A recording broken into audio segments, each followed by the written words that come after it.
నమస్తే welcome to BCN news నా పేరు మనస ముందుగా ముఖ్యాంశాలు ఢిల్లీలో కేంద్ర మంత్రి అశ్విని వైష్ణవ్ తో భేటీ అయిన మంత్రి నారా లోకేష్ ఏపీకి సెమీకండక్టర్ యూనిట్ మంజూరుపై కేంద్రానికి కృతజ్ఞతలు భూముల కేటాయింపు విషయంలో మంత్రివర్గ ఉపసంఘం తీసుకున్న నిర్ణయాలకు సిఆర్డీఏ అథారిటీలో ఆమోదముద్ర వెల్లడించిన మంత్రి నారాయణ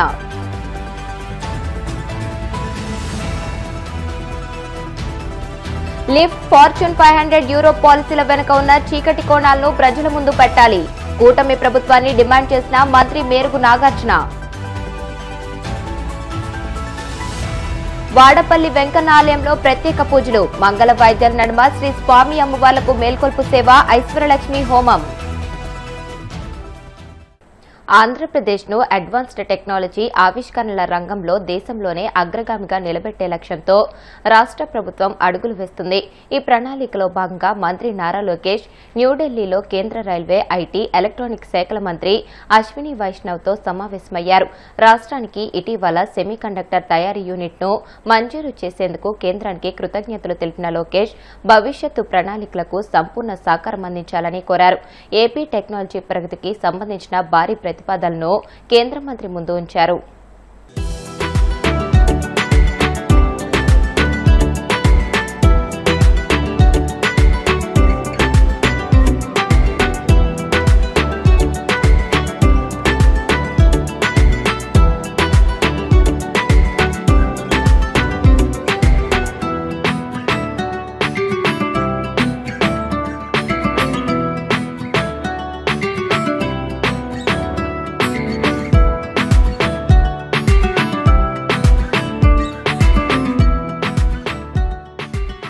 ముఖ్యమంత్రి చంద్రబాబు నేతృత్వంలో 51వ సిఆర్డీఏ అథారిటీ సమావేశం ఏపీ సచివాలయంలో జరిగింది.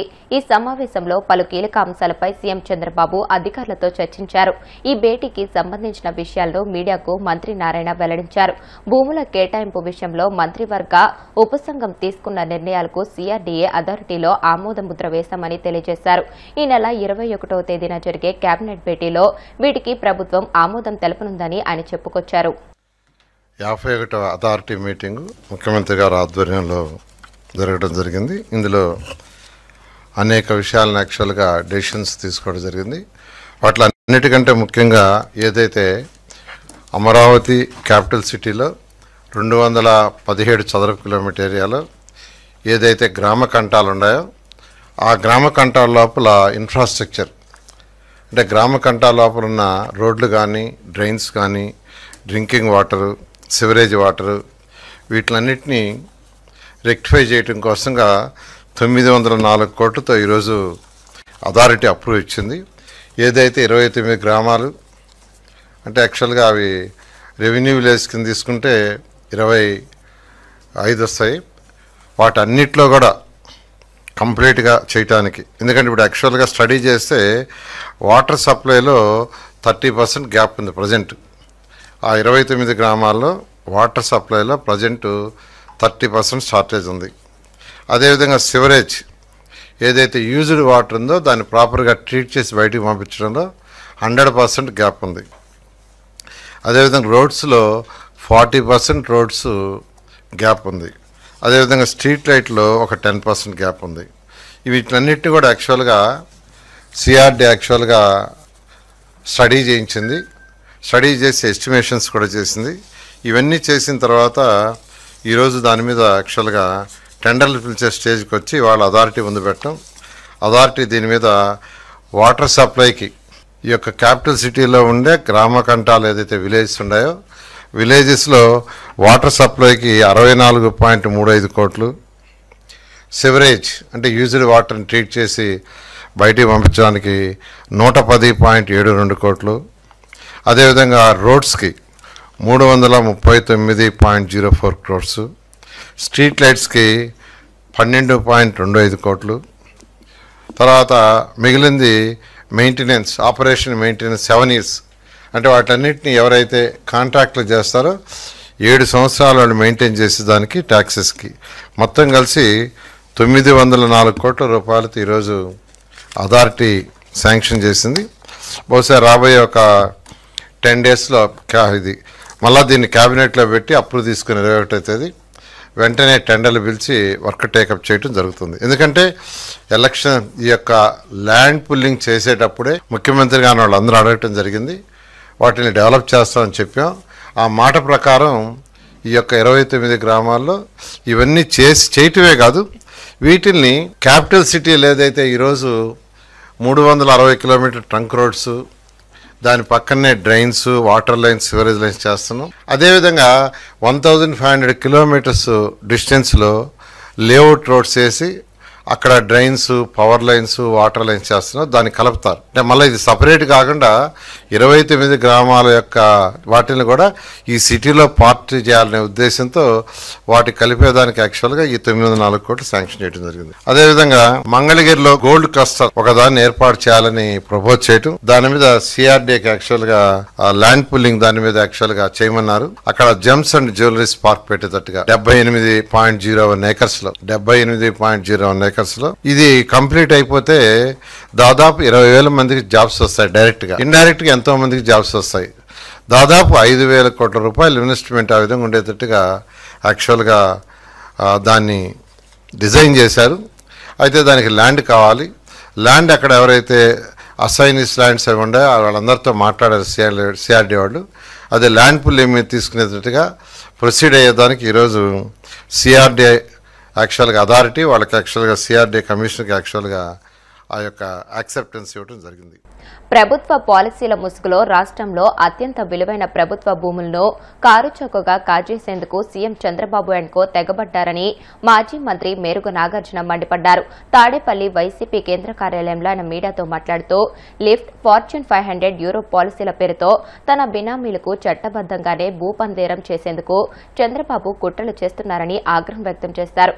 పేరుకు ఐటీ కంపెనీలు ఆకర్షిస్తున్నాయని చెప్పుకుంటూ తెర వెనుక తన బినామీ సంస్థలకు ప్రభుత్వ భూములను కేవలం 99 పైసలకే అప్పగించే భారీ అవినీతి దందాకు శ్రీకారం చుట్టారని ధ్వజమెత్తారు. ఈ పాలసీల వెనుక ఉన్న చీకటి కోణాలను ప్రజల ముందు పెట్టాలని ఆయన డిమాండ్ చేశారు. దీంట్లో ఏ కిట్ బ్రోకో లేకుండా, ఏ మతలబు లేకుండా వేల కోట్ల విలువైన భూములు తక్కువ ధరలకే కంపెనీలకు అప్పచెప్పటం ప్రజలకు ఏం సమాధానం చెప్తారో చెప్పమని చెప్పేసి నేను డిమాండ్ చేస్తా ఉన్నా. ఎకరా 100 కోట్లు చేసే విశాఖపట్నంలో భూమి 99 పైసలకే ఎలా కట్టబెడతా ఉన్నారు, సమాధానం చెప్పమని చెప్పేసి అడుగుతా ఉన్నాం.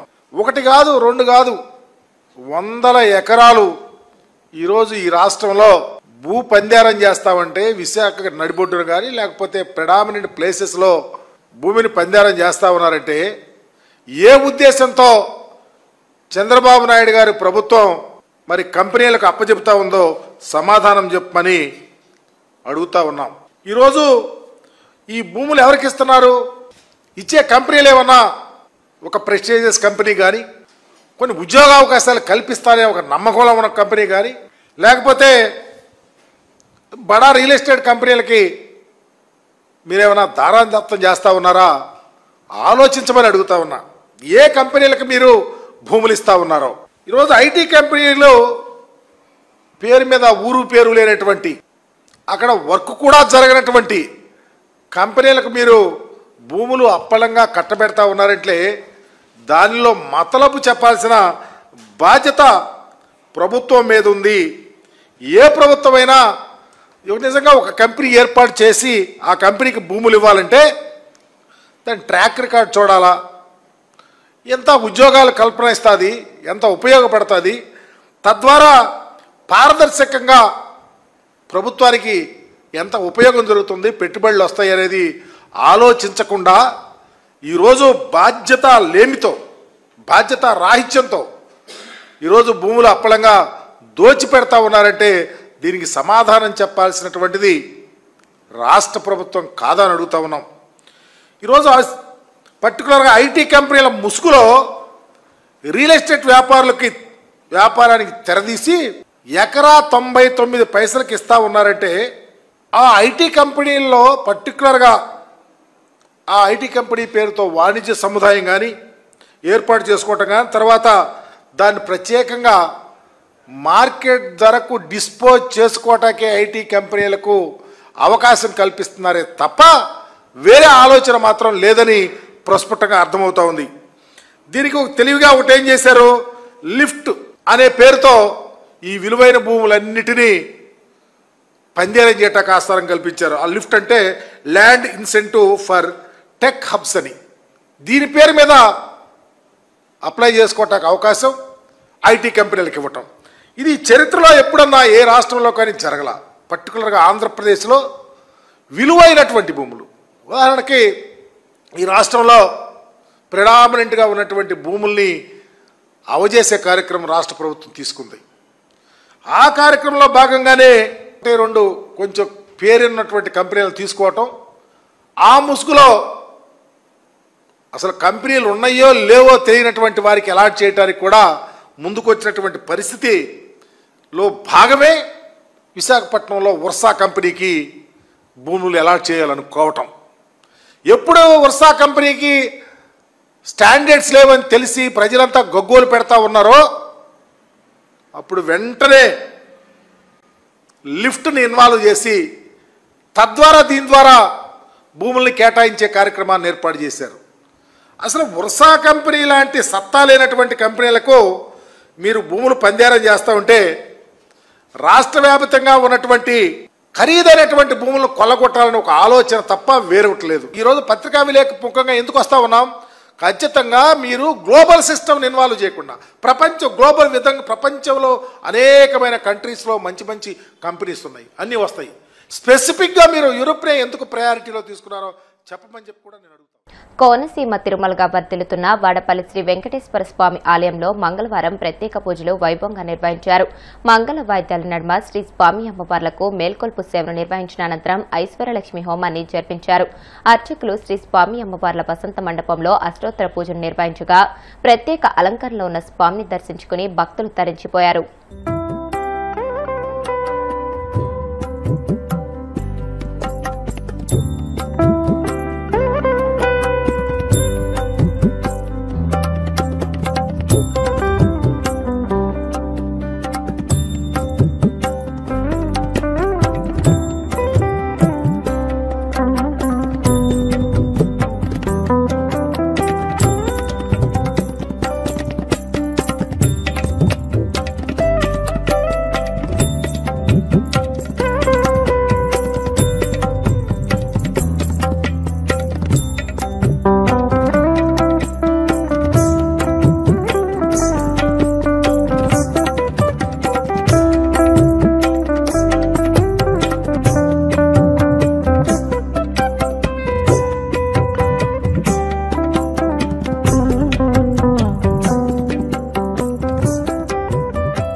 ఇప్పుడు కాసేపు ప్రకటనలు.